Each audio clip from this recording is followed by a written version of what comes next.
মুহূর্তে আমরা দাঁড়িয়ে আছি। আমরা 5ই আগস্ট রক্তস্নাত সে আন্দোলনের মধ্য দিয়ে আমরা একটি গণতান্ত্রিক রূপান্তরের মুহূর্তে গণতান্ত্রিক জনগণের ভোটাধিকারের মাধ্যমে যে সংসদ প্রতিষ্ঠিত হয়েছে, যে সংসদে আমরা এসেছি, সেই সংসদে আজকে আমি মহান রাব্বুল আলামিনের দরবারে সর্বপ্রথম শুকরিয়া আদায় করছি যে আল্লাহ রাব্বুল আলামিন আমাদেরকে কবুল করেছেন জনগণের প্রতিনিধিত্ব করার জন্য।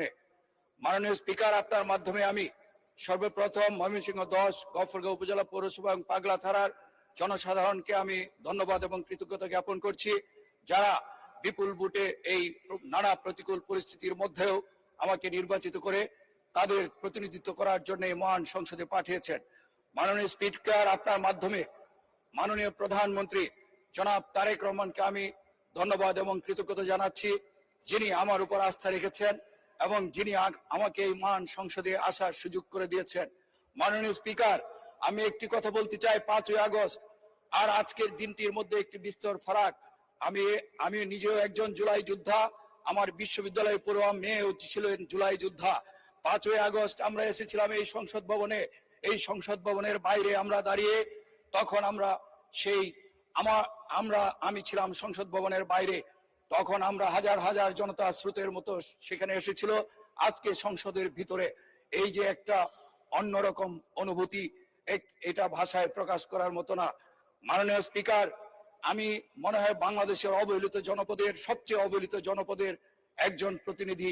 মাননীয় স্পিকার, আমি মাননীয় মহামান্য রাষ্ট্রপতি এই সংসদে দাঁড়িয়ে বিগত ফ্যাসিস্ট আমলের যত অপকর্মের ফিরিস্তি দিয়েছেন এবং বর্তমান সরকার আমাদের মাননীয় প্রধানমন্ত্রী জনাব তারেক রহমানের নেতৃত্বে দেশ গড়ার যে মহাপরিকল্পনা, সেই পরিকল্পনার বিশদ বিস্তর বর্ণনা দিয়েছেন, সেজন্য আমি আপনার মাধ্যমে মহামান্য রাষ্ট্রপতিকে ধন্যবাদ জানাচ্ছি।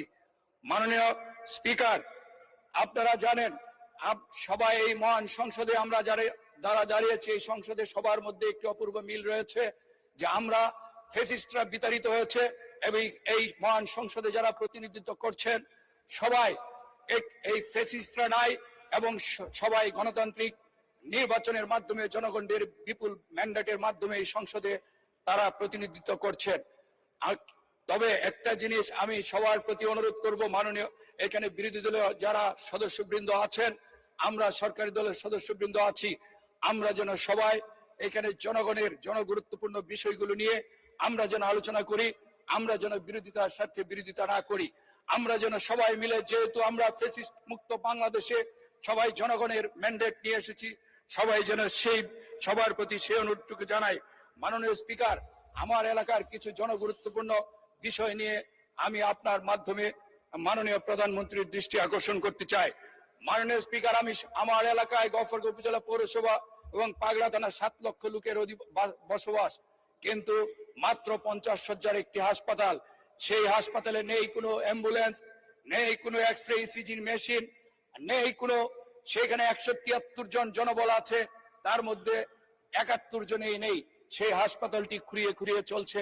মাননীয় স্পিকার, আমার হাসপাতালে একটি অ্যাম্বুলেন্স দরকার, চিকিৎসার সরঞ্জামাদি দরকার, জনবলের দরকার। মাননীয় স্বাস্থ্যমন্ত্রীর কাছে আমি এই ব্যাপারে দৃষ্টি আকর্ষণ করছি। আরেকটি বিষয় মাননীয় স্পিকার, আমি বলছি, আমার এখানে 2টি থানা, একটি হলো পাগলা থানা, সবচেয়ে বেশি জনসংখ্যা, অধিবাস 4 লক্ষ জনসংখ্যা, একটি জনবহুল এলাকা। সেই পাগলা থানাটি 2012 সালে গঠিত হয়েছে, কিন্তু সেই থানাটিতে কোনো চিকিৎসা ব্যবস্থা নেই, একটি হাসপাতাল পর্যন্ত নাই। আপনি যেন আশ্চর্য হবেন। আর সেই থানাটিকে 4 লক্ষ লোকের যেখানে বসবাস, সেখানে একটি উপজেলা পরিণত করা খুবই দরকার। রাস্তাঘাটে চলাফেরা করা যায় না, সেখানে কোনো উন্নয়নই হয় নাই। সুতরাং পাগলায় একটি উপজেলা পরিণত করার জন্য মাননীয় প্রধানমন্ত্রী, মাননীয় স্থানীয় সরকার মন্ত্রীর প্রতি আমি আহ্বান জানাচ্ছি সেই অবহেলিত জনপদের উন্নয়ন নিশ্চিত করার জন্য। আরেকটি আপনার মাধ্যমে আমি এই মহান সংসদকে জানাতে চাই যে আমাদের চিকিৎসা ব্যবস্থা ভেঙে পড়েছে, শিক্ষা খাত মুখ থুবড়ে পড়েছে এবং দেশে কোনো অবকাঠামো নাই। এতদিন দুর্নীতি লুটপাট হয়েছে, দেশের টাকা বিদেশে পাচার করা হয়েছে। আমাদের মাননীয় প্রধানমন্ত্রী বলেছেন করব কাজ, গর্ব দেশ আর সবার আগে বাংলাদেশ। এই মূল মন্ত্রকে সামনে রেখে আমরা ইনশাল্লাহ যারা জনপ্রতিনিধি রয়েছি, আমরা আকাশচুম্বী প্রত্যাশা এবং সমস্যার পাহাড় নিয়ে এই মহান সংসদে যাত্রা শুরু হয়েছে। আমাদের মাননীয় প্রধানমন্ত্রীর নেতৃত্বে আমরা বিশ্বাস করি দেশ এগিয়ে যাবে, বাংলাদেশ এগিয়ে যাবে। ঠিক তেমনি আমার সেই অবহেলিত জনপদ গফরগাঁও উপজেলা পৌরসভা এবং পাগলা থানা, যে পাগলা থানাটি সবচেয়ে অবহেলিত, যেখানে কোনো হাসপাতাল নাই, চিকিৎসার ব্যবস্থা নাই, রাস্তাঘাট নাই, উপজেলা নাই, সেই সমস্যাগুলির সমাধান হবে মাননীয় প্রধানমন্ত্রীর হাত ধরে। আরেকটি কথা আমি মাননীয় স্পিকার আপনার মাধ্যমে বলতে চাই, আমাদের গফরগাঁও ছিল সারা আমাদের আশেপাশের যত জেলা ছিল, কিশোরগঞ্জ থেকে একসময় গফরগাঁও ট্রেনে সবাই যাত্রা করতেন। আমাদের মির্জা আব্বাস, আমাদের মাননীয় স্থায়ী কমিটির সদস্য, উনি এখনো আমাকে পেলে মাঝে মধ্যে গল্প করেন যে বাচ্চু, আমি গফরগাঁও থেকে ট্রেনে আব্বার সাথে চলাফেরা করতাম। কিন্তু সেই গফরগাঁও পিছিয়ে গেছে। আমাদের ভালুকা ত্রিশালের মানুষ গফরগাঁও দিয়ে যাত্রা করতেন, কিন্তু সেই